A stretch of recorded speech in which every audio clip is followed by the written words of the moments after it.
Well, hello YouTube. Here we are with a beautiful day unfolding ahead of us. It's the kind of day you want to get out and do yourself a bit of a project.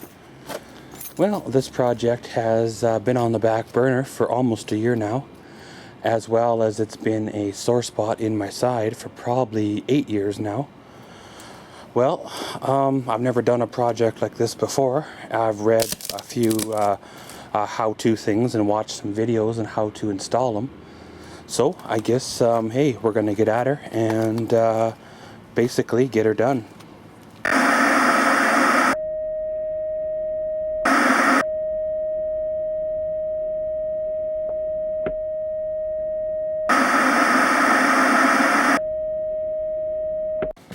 Well, what kind of project am I talking about here? Well, for those of you that have watched my update videos going back a while now, you will know that I've had a garage door basically sitting around ready to be installed. I don't know how well this camera is going to pick her on up, but if you see that date there, basically it's a 1962 garage door. And, well, the other day I went to go open it and, well, as you see there, we had a catastrophic failure of the lift mechanism. Basically the wheel that runs in that track broke, causing, I'm not quite sure which one broke first, the track or the wheel, but one of them let go. And when that happens, there's nothing to hold the door, and the whole door itself basically drops. And when that happens, well, it kind of lands on you. So, of course, to deinstall this particular type of door, the first thing I would do is probably relieve the tension on the springs. As you can see here, they are under tension. If you were to just cut that bottom bolt down there, you run a very, very strong chance of that spring popping back up and smacking you across the teeth. Which, if you're like me, you kind of value your teeth a little bit because it helps you to eat, steak and all that. So what I'll probably end up doing is propping it open, cutting the springs, and then lowering it again so it's on the ground. Then we can basically start by, well, removing, the hardware off the door itself, the pivot points where it connects to the garage itself. Once that's out of the way, we can undo the tracks, get the tracks up out of the way. And then basically, undoing it from there as well. And then after that's out of the way, we're left with a 9x7 hole in the garage. Then of course, do the prep work for the install of the new garage. Now, from what I am told by other garage installers, I should be able to make that garage door I have work. I will need to probably do a couple of things to the this one stringer that goes across to make it work, which is no real big deal anyway because, well, as you see here, it has broke anyways, so it had to been replaced anyways, so that's not really a big issue. Of course, all this junk will have to come out of there. A majority of it is basically garbage anyway, job end stuff I've saved because, well, it's still good, it's just I don't need it anymore right now. So of course this is the garage door sitting here.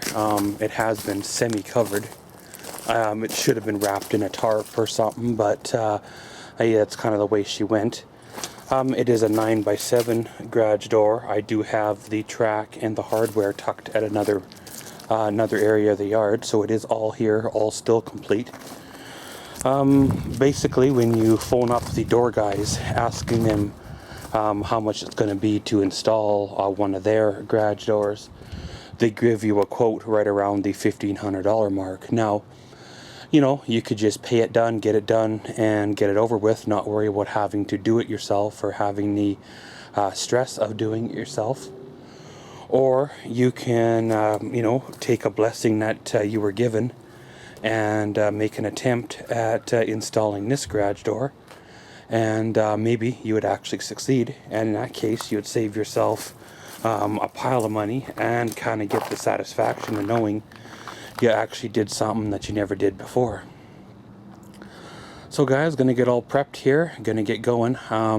Not sure how much footage I'm gonna be able to shoot, but I will try to give you guys updates pretty much as we go along. Well guys, here we are, a little bit of a check-in.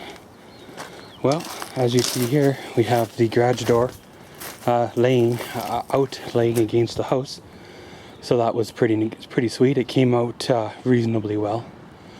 Of course, I believe it was a garage door that was stuck into this house. If it's not original to the garage, then it was installed really fast at one time and put back in.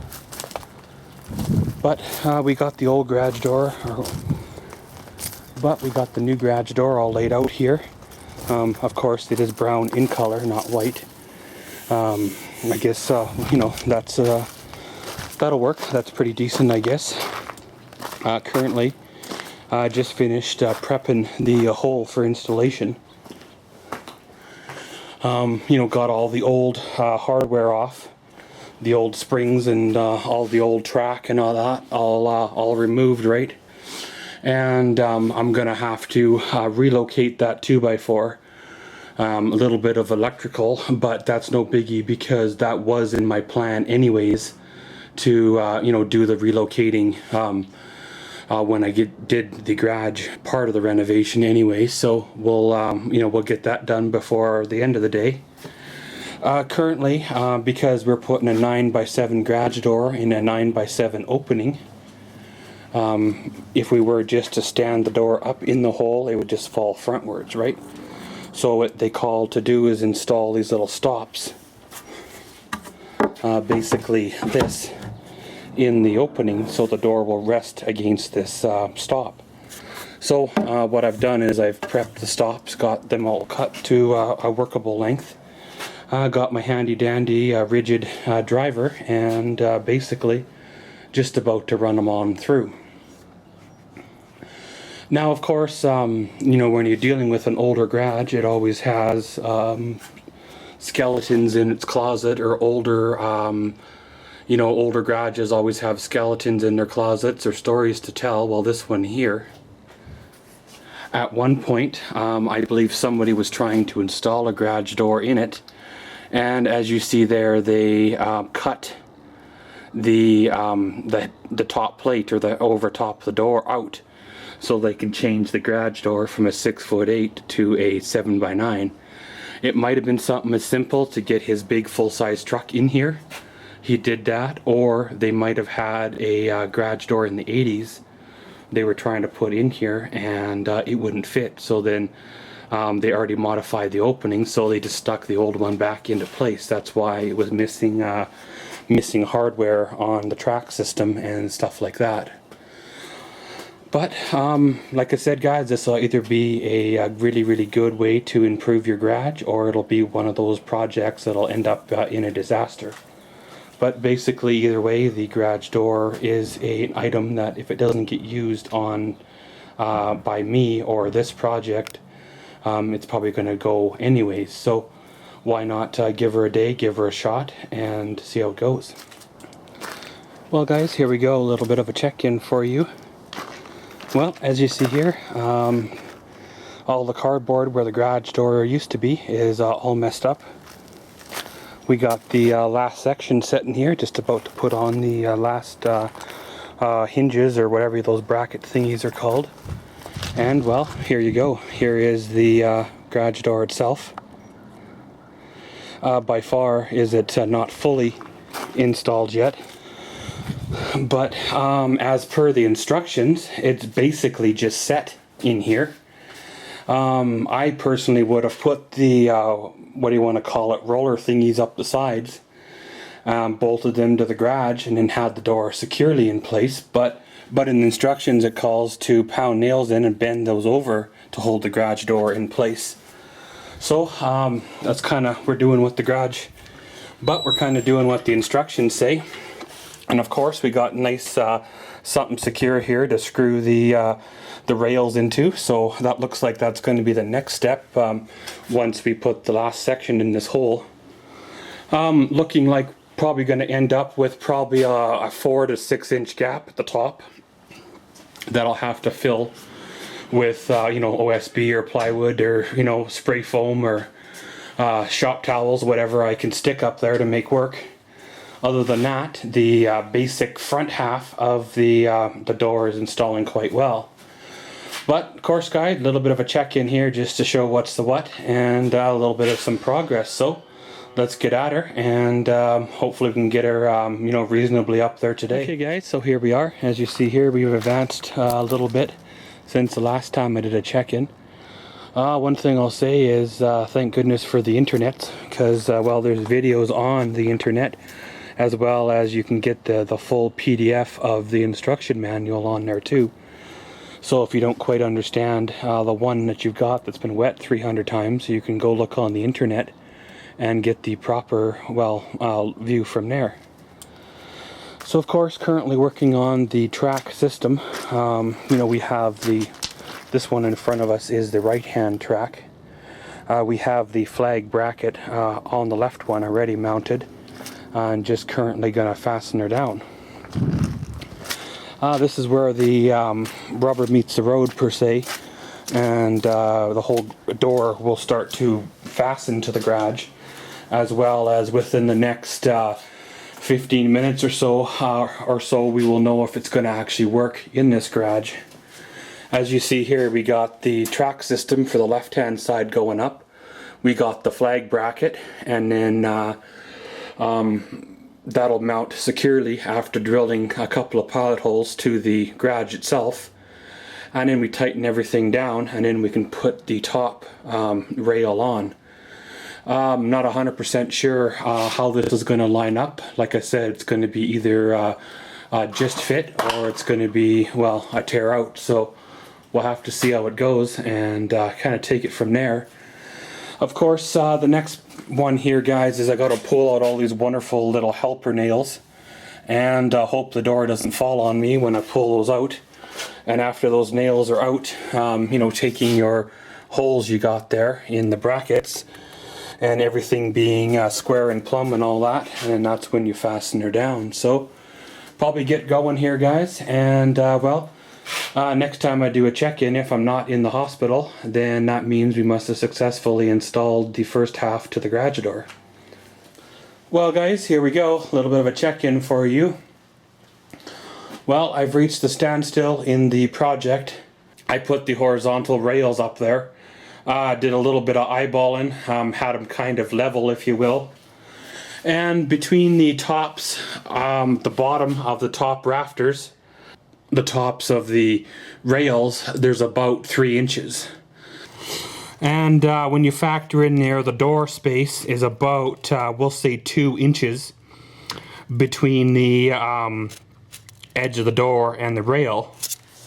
So basically what I'd have to have here is about 1 inch or so of clearance between you know, the roof itself as well as the, you know, door, right? And of course, you know, that could change, that could vary. You know, one of these rafters could be out by a 1/2 inch and it could drop down, or if the garage ever shifts, we could have an issue, right?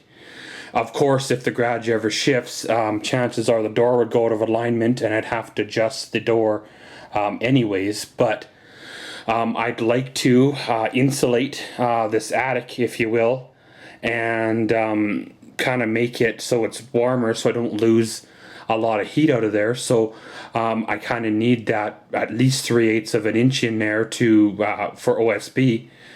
I suppose I could do 1/4 inch in there if I wanted to take up less room. However, that makes even less room of clearance between the door and the roof, if that makes much sense. Now, they do make what they call a low overhead kit, which basically makes the bracket turn faster, and you can, you know, essentially have, you know, lower if you want, and it should work a little better. I do have that kit on order. I was just hoping I could get away with not using it and, you know, kind of get her installed kind of in one shot, one day, if you will.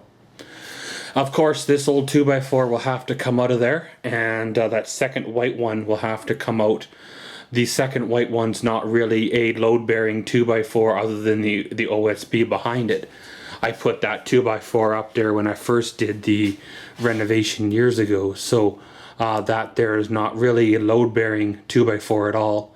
So I just got to drop this section, this last second 4 feet here, and that'll give me my 18 inches, if you will, to work with back here. Other than that, a little bit of electrical, a little bit of demo, if you will, to get prepped in the next 2 to 4 weeks. And once that low overhead kit comes in, then we can get back out here and essentially finish the project. And then I guess you could say we can find out if all this was, you know, worth the time and effort, right? Of course, above the door there's a bit of a gap that I gotta fill in, but I figured that would happen anyways. So guys, I guess that's pretty much her for right now. I guess stay tuned for part 2 of garage door installation. I guess in part 2 I'm hoping we get the final results we want and kind of go from there. So as always, thanks for watching Maxwell's World. Comment, subscribe, and enjoy.